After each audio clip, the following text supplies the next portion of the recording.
Sir, ಇನ್ನು ಜಂತರ್ ಮಂತರ್ನ ಅಖಾಡಕ್ಕೆ ಈಗ ರಾಹುಲ್ ಗಾಂಧಿ ಅವರು ಜೊತೆಗೆ ನಮ್ಮ ಸಿಎಂ ಕೂಡ ಅಲ್ಲಿದ್ರು, ಪ್ರತಿಭಟನೆಯಲ್ಲಿ ಇದ್ರು. ಇವ್ರ ಉದ್ದೇಶ ಏನ್ ಸರ್? ಕಾಂಗ್ರೆಸ್ ಮಾಡಿರ್ತಕ್ಕಂಥ ನೀಚ ಬುದ್ಧಿ ಬಗ್ಗೆ ನಿಮಗೆ ನಾನು ಹೇಳ್ತೇನೆ. ಇವತ್ತು ಖರ್ಗೆ ಅವರು ಭೇಟಿ ಮಾಡಬೇಕು ಬಿಡಿ ಅಂತ ಹೇಳಿದಾಗ ಖರ್ಗೆ ಅವ್ರ ಮನೆ ಬಿಟ್ಟು ಮೋದಿ ಅವ್ರ ಮನೆ ಬಂದುಕೊಂಡು ಗಲಾಟೆ ಮಾಡಿದ್ದಾರೆ.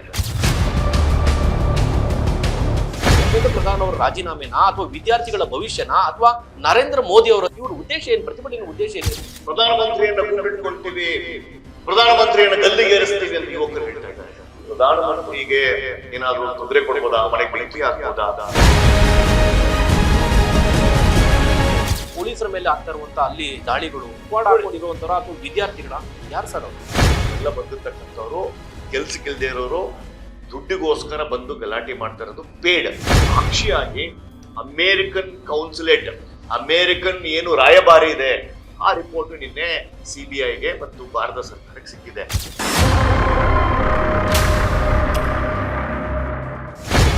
ಕೇಂದ್ರ ಶಿಕ್ಷಣ ಸಚಿವರಾದಂತಹ ಧರ್ಮೇಂದ್ರ ಪ್ರಧಾನ್ ಅವರ ರಾಜೀನಾಮೆಗೆ ಪಟ್ಟಿಡಿದಿರುವಂತದ್ದು ನಿಮ್ಮ ಅಭಿಪ್ರಾಯ ಸರ್? ನೋಡಿ, 2016ರಲ್ಲಿ ಸಿದ್ದರಾಮಯ್ಯ ಸರ್ಕಾರ ಅವರ ಅಧಿಕಾರದಲ್ಲಿ second PUC paper, chemistry paper leak ಆಗಿತ್ತು. ಕಿಮ್ಮಣ್ಣೆ ರತ್ನಾಕರ್ ಅಂತ ಹೇಳಿ ಶಿವಮೊಗ್ಗದ ಭಾರಿ ಹಳೇ ಹುಲಿ MLA, 7 ಸರಿ ಮಂತ್ರಿ ಆದವರು. ಅವರು ಆಗ 2016ರಲ್ಲಿ ನನಗೆ ನೆನಪ ಇದೆ, ಜನ ಬೊಬ್ಬೆ ಹಾಕೊಂಡ್ರು. 2ನೇ ಸಲ ಅದನ್ನ ಎಕ್ಸಾಮ್ ಮಾಡ್ತೀವಿ ಅಂತ ಹೇಳಿ ತುಂಬಾ ಒಳ್ಳೆ ಕೆಲಸ ಮಾಡ್ತೀವಿ ಅಂತ ಮಾಡಿದ್ರು. 2ನೇ ಸಲ ಲೀಕ್ ಆಯ್ತು. ಈ ತರದ ಪರಿಸ್ಥಿತಿಯಲ್ಲಿ ಕಾಂಗ್ರೆಸ್ ಸರ್ಕಾರದಲ್ಲಿ ಆಗಿರ್ತಕ್ಕಂಥದ್ದು ಅನೇಕ ಬಾರಿ. ರಾಜಸ್ಥಾನದ ಅಶೋಕ್ ಗೆಹ್ಲೋಟ್ ಅವರ ಸರ್ಕಾರದಲ್ಲಿ ಅಲ್ಲಿನ SLC exam PUC exam leak ಆಗಿದ್ದು ಉದಾಹರಣೆ 1 ಸಲ ಅಲ್ಲ, 2 ಸಲ ಅಲ್ಲ, 4 ಸಲ ಆಗಿದೆ. ಸೊ ಆಗ ಕಾಂಗ್ರೆಸ್ ಸರ್ಕಾರ ಯಾರು ಪ್ರತಿಭಟನೆ ಮಾಡಬಾರ್ದು, ಯಾರು ರಾಜೀನಾಮೆ ಕೇಳಬಹುದು. ಯಾಕಂದ್ರೆ ಅವ್ರು ತುಂಬಾ ಪರಿಶುದ್ಧವಾದವರು, ತುಂಬಾ ಹಾಲಿನಿಂದ ತೊಳೆದಿರ್ತಕ್ಕಂಥ ರಾಜಕೀಯ ಪಕ್ಷ ಆದ್ರಿಂದ ಅದು ಕೇಳೋದು ತಪ್ಪಾಗತ್ತೆ. ಆದ್ರೆ ನಾವು BJP ಅವರಾದ್ರಿಂದ ಅವ್ರಿಗೆ ಕೇಳೋ ಎಲ್ಲ ಹಕ್ಕಿದೆ ಅಂತ ನಾನು ಅನ್ಕೊಂಡೆ. ಸರ್, ಇನ್ನು ಪ್ರತಿಭಟನೆಯಲ್ಲಿ ಆಗಿರುವಂತವ್ರು ಇಲ್ಲ ಒಂದ್ ಕಡೆ ಅನುಕಂಪ ಗಿಟ್ಟಿಸ್ಕೊಳ್ತಾ ಇರುವಂತದ್ದು ಒಂದಷ್ಟು ಸೋಷಿಯಲ್ ಮೀಡಿಯಾ ವಿಡಿಯೋ ನೋಡಿದಂತ ಸಂದರ್ಭದಲ್ಲಿ ವಿದ್ಯಾರ್ಥಿಗಳ ಅಳಲು, ಗೋಳು, ಇನ್ನೊಂದ್ ಕಡೆ ಪೊಲೀಸರ ಮೇಲೆ ಆಗ್ತಾ ಇರುವಂತ ಅಲ್ಲಿ ದಾಳಿಗಳು. ಸೊ ಇವರೆಲ್ಲ ಯಾರು ಸರ್? ಪ್ರತಿಭಟನೆ ಇರುವಂತವ್ರು ಯಾರು? ಅವ್ರು ಮುಖವಾಡ ಹಾಕೊಂಡಿರುವಂತವ್ರ ಅಥವಾ ವಿದ್ಯಾರ್ಥಿಗಳ ಯಾರು ಸರ್ ಅವರು? ಅಫಿಷಿಯಲ್ ಆಗಿ ಈ ಪ್ರತಿಭಟನೆಗೆ ದಾಖಲೆ ಸಮೇತ, ಪತ್ರ ಸಮೇತ ಕೊಟ್ಟಿರ್ತಕ್ಕಂಥದ್ದು ಬಾಂಗ್ಲಾದೇಶನ ಒಂದು ಜನತ್ ಅಂತ ಹೇಳಿ ಒಂದು ಮುಸ್ಲಿಂ ಆರ್ಗನೈಸೇಷನ್, ಅವರ ಈ ಸಂಘಟನೆಗೆ ಕೊಟ್ಟಿದ್ದಾರೆ. ಇದು ಭಾರತದ ಆಂತರಿಕ ವಿಷಯ ಆದ್ರೂ ಬಾಂಗ್ಲಾದೇಶದವ್ರಿಗೆ ಯಾಕೋ ಅನುಕಂಪ, ಇಲ್ಲಿ ಯಾಕೋ ಏನು ಸರಿ ಹೋಗ್ತಾ ಇಲ್ಲ ಅಂತ ಖುಷಿ ಪಡ್ಬೇಕಾದ್ರೆ ಬಾಂಗ್ಲಾದೇಶವರು. ಪಾಕಿಸ್ತಾನದವರು ಇಲ್ಲಿ ಕೈ ಜೋಡಿಸಿದ್ದಾರೆ. ಭಾರತ ಅಷ್ಟೊಂದು ಹಾಳಾಗ್ತಾ ಇದೆ ಅಂದ್ರೆ ಶತ್ರು ದೇಶ ಆದ ಪಾಕಿಸ್ತಾನ, ಬಾಂಗ್ಲಾದೇಶ ಖುಷಿ ಪಡ್ಬೇಕು. ಯಾವ್ದ್ಯಾಕೆ ಖುಷಿ ಪಡ್ತಾರ ನಂಗೆ ಗೊತ್ತಿಲ್ಲಪ್ಪ. ಅವ್ರ ಜನರನ್ನ, ಅವ್ರ ಮೀಡಿಯಾನ್ನ, ಅವರ ಇಂಟರ್ನೆಟ್ ಫ್ರೆಂಡ್ಸ್ ಅನ್ನ, ಸೋಷಿಯಲ್ ಮೀಡಿಯಾ ಫ್ರೆಂಡ್ಸ್ ಅನ್ನ ಕಳಿಸ್ತಾ ಇದ್ದಾರೆ. ಸೊ ಇದ್ರ ಹಿಂದೆ ಇರ್ತಕ್ಕಂಥ ಶಕ್ತಿಗಳು ಯಾರು ಅಂತ ಮುಖವಾಡ, ಅವರು ಸಂಬಂಧಿಕರು ಯಾರು, ಇಲ್ಲಿ ಬಂದಿರ್ತಕ್ಕಂಥ ಸಂಬಂಧಿಕರು ಯಾರು, ಮುಖವಾಡ ಗೊತ್ತಾಗ್ತಾ ಇದೆ. ಈಗ ಈ ಮದುವೆ ಮನೆಯಲ್ಲಿ ಯಾರ್ಯಾರು ಸಂಬಂಧಿಕರು ಬರ್ತಾ ಇದಾರೆ ಅಂತ ಗೊತ್ತಾಗ್ತಾ ಇದೆ. ಆ ಸಂಬಂಧಿಕರು ಯಾರು? ಬಾಂಗ್ಲಾದೇಶವ್ರು ಬರ್ತಾ ಇದ್ದಾರೆ.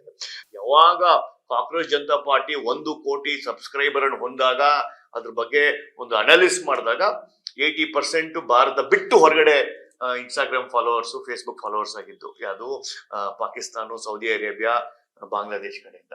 ಸೊ ಇದಕ್ಕೆ ಅನುಕಂಪ ತೋರಿಸ್ತಾ ಇರೋದು ಕೇವಲ ಅಲ್ಲಿ ಬಂದಿರ್ತಕ್ಕಂಥವ್ರು ಯಾರು 21, 22 ನೀಟ್ ಹರಿಯದ ಯುವಕರನ್ನೆಲ್ಲ, ಅಲ್ಲೆಲ್ಲ ಬಂದಿರ್ತಕ್ಕಂಥವ್ರು ಕೆಲ್ಸಕ್ಕಿಲ್ದೇ ಇರೋರು ದುಡ್ಡಿಗೋಸ್ಕರ ಬಂದು ಗಲಾಟೆ ಮಾಡ್ತಾ ಇರೋದು ಪೇಡ್. ಇದಕ್ಕೆ ಸಾಕ್ಷಿಯಾಗಿ ಅಮೇರಿಕನ್ ಕೌನ್ಸುಲೇಟ್, ಅಮೇರಿಕನ್ ಏನು ರಾಯಭಾರಿ ಇದೆ ಭಾರತದಲ್ಲಿ, 2026 ಜೂನ್ 1ನೇ ತಾರೀಕಿನೇ ಜುಲೈ 22 ಗಲಾಟೆ ಆಗುತ್ತೆ ಅಂತ ಬೆಹರು ಆಯ್ಕೆ ಸಂಸ್ಥೆಯ ಪತ್ರ ಬರೆದು ಇಂಥ ದಿನ ಇಲ್ಲೆಲ್ಲ ಗಲಾಟೆ ಆಗುತ್ತೆ, ಯಾರಾದ್ರೂ ಟೂರಿಸಂ ಬಂದಿರೋರು, ಇಲ್ಲೇನೋ ಬಿಸ್ನೆಸ್ ಬಂದಿರೋರು ಅಮೇರಿಕನ್ ನಾಗರಿಕರು ದೇಶ ಬಿಟ್ಟು ಆಚೆ ಹೋಗಿ ಇಲ್ಲಿ ಗಲಾಟೆ ಆಗೋದು ಸಂದೇಹ ಇಲ್ಲ ಅಂತ ಒಂದು ರಿಪೋರ್ಟ್ ಬರೀತಾರೆ ಅಂದ್ರೆ ಇದರಿಂದ ಯಾರ ಕೈವಾಡ?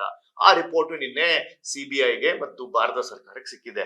ಯಾವ ಲೆಟರ್ ಅನ್ನ ಅಮೇರಿಕನ್ ಸಿಟಿಸನ್ಸ್ಗೆ ಕಳಿಸ್ಬೇಕು ಅಂತ ರೆಡಿ ಮಾಡ್ಕೊಂಡಿದ್ದು ಬೇಹುಗಾರಿಕೆ ಸಂಸ್ಥೆ ಸಿಕ್ಕಿದೆ. ಸೊ ಈ ತರದ ವಿಷಯ ಇರ್ಬೇಕಾದ್ರೆ ಈ ಗಲಾಟೆ ಹಿಂದೆ ಯಾರಿದ್ದಾರೆ, ಯಾರು ಕಲ್ಲು ಹೊಡಿತಾ ಇದ್ದಾರೆ? ಶಾಹೀನ್ ಬಾಗ್ ಅಂತ ವಿಷಯವನ್ನ 2022ರಲ್ಲಿ ರೈತರ ವಿರುದ್ಧ ಆಪ್ ಆದ್ಮಿಯ ಒಬ್ಬ MLAನ ಅರೆಸ್ಟ್ ಮಾಡಿ ಈಗ ಎಷ್ಟು ಜನಕ್ಕೆ ಜೈಲ್ ಆಗಿದೆ ಅಂತ ನಿಮ್ಗೆ ಗೊತ್ತಿದೆ.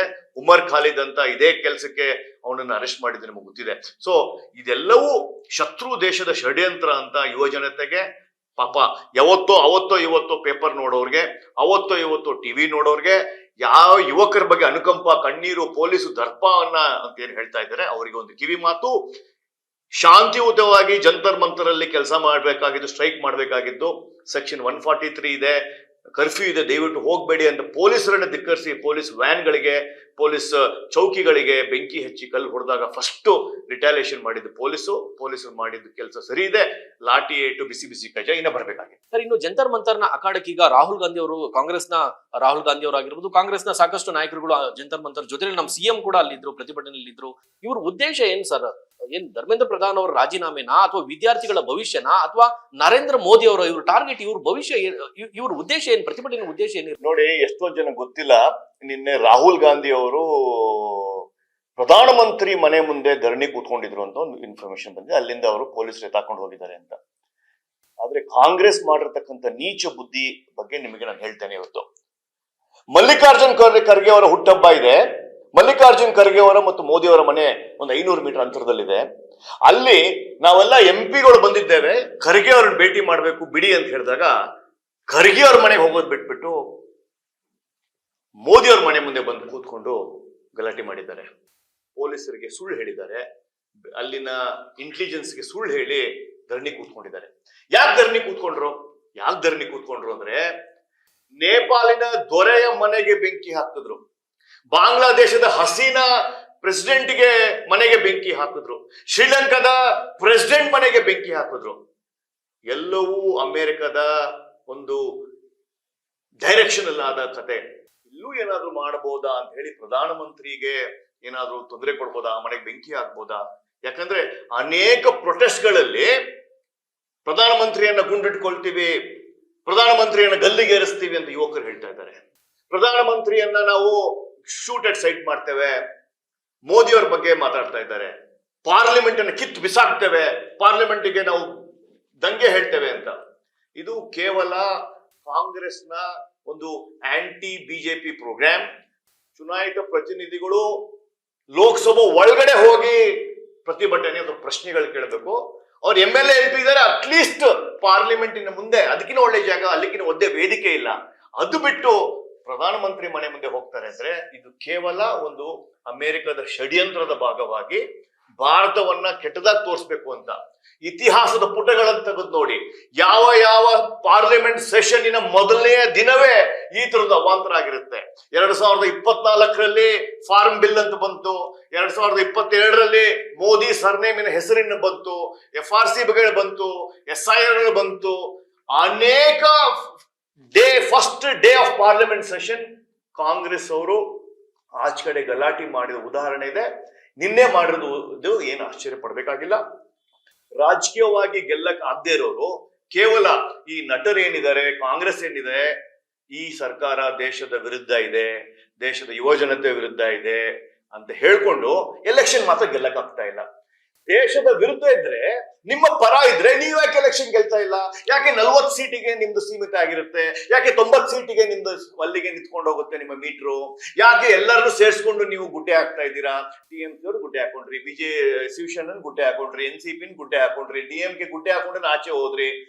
ಎಲ್ಲ ಬಿಜೆಪಿ ವಿರೋಧ ಪಕ್ಷಗಳನ್ನ ಸೇರ್ಕೊಂಡು ನಿಮ್ಮ ಕೈಲಿ ಒಂದು ಕ್ರೆಡಿಬಲ್ ಅಪೋಸಿಷನ್ ಮಾಡಕ್ ಆಗ್ತಾ ಇಲ್ಲ. ಇದು ನಿಮ್ಮಲ್ಲಿ ಇರ್ತಕ್ಕಂಥ ನ್ಯೂನತೆ. ನೀವು ಯಾವುದೋ ಒಂದು ಕನ್ಸ್ಟ್ರಕ್ಟಿವ್ ಅಪೋಸಿಷನ್ ಆಗೋದ್ ಬಿಟ್ಬಿಟ್ಟು ರೋಡ್ ಅಲ್ಲಿ ಬೆಂಕಿ ಹಚ್ಕೊಂಡು ನಾಟಕ, ಕೇವಲ ಆಪ್ಟಿಕ್ಸ್ಗೋಸ್ಕರ, ಜನರಿಗೆ ಒಂದು ಕತೆ ಹೇಳೋಕ್ಕೋಸ್ಕರ ಈ ತರದ ನಾಟಕ ಮಾಡ್ತಾ ಇದ್ದೀರಾ ಅಂತ ನಾನು ಕಾಂಗ್ರೆಸ್ಗೆ ನೇರ ಆಪಾದನೆ ಮಾಡ್ತಾ ಇದ್ದೀನಿ. ಸರ್, ಜಂತರ್ ಮಂತರ್ನಲ್ಲಿ ನಡೀತಾ ಇರುವಂತಹ ಈ ಒಂದು ಹೈಡ್ರಾಮಾ ಏನಿದೆಯಲ್ಲ, ಸೊ ಅದರ ಕುರಿತಾಗಿ ನೈಜ ಪರಿಸ್ಥಿತಿ, ಪ್ರತಿಭಟನೆ ನೈಜ ಪರಿಸ್ಥಿತಿಯನ್ನ ತಾವು ನಮ್ಮ ವೀಕ್ಷಕರಿಗೆ ಇಷ್ಟೊತ್ತು ತಿಳಿಸ್ಕೊಡ್ರಿ. ತಮಗೆ ಧನ್ಯವಾದಗಳು ಸರ್. ಎಸ್, ನೋಡಿದ್ರಲ್ಲ ವೀಕ್ಷಕರೇ, ಜಂತರ್ ಮಂತರ್ನಲ್ಲಿ ನಡೀತಾ ಇರುವಂತಹ ಈ ಪ್ರತಿಭಟನೆಯ ಅಸಲಿ ಸ್ವರೂಪವನ್ನ ನಿಮ್ಮ ಮುಂದೆ ಬಿಚ್ಚಿಡುವಂತ ಪ್ರಯತ್ನ ಇದಾಗಿತ್ತು. ಮುಂದಿನ ಸಂಚಿಕೆಯಲ್ಲಿ ಮತ್ತೊಬ್ಬರು ಅತಿಥಿಗಳೊಂದಿಗೆ ನಾವು ನಿಮ್ಮ ಮುಂದೆ ಹಾಜರಾಗ್ತೀವಿ. ನೋಡ್ತಾ ಇರಿ, ಇದು ಸಮಸ್ತ ಕನ್ನಡಿಗರ ಧ್ವನಿ.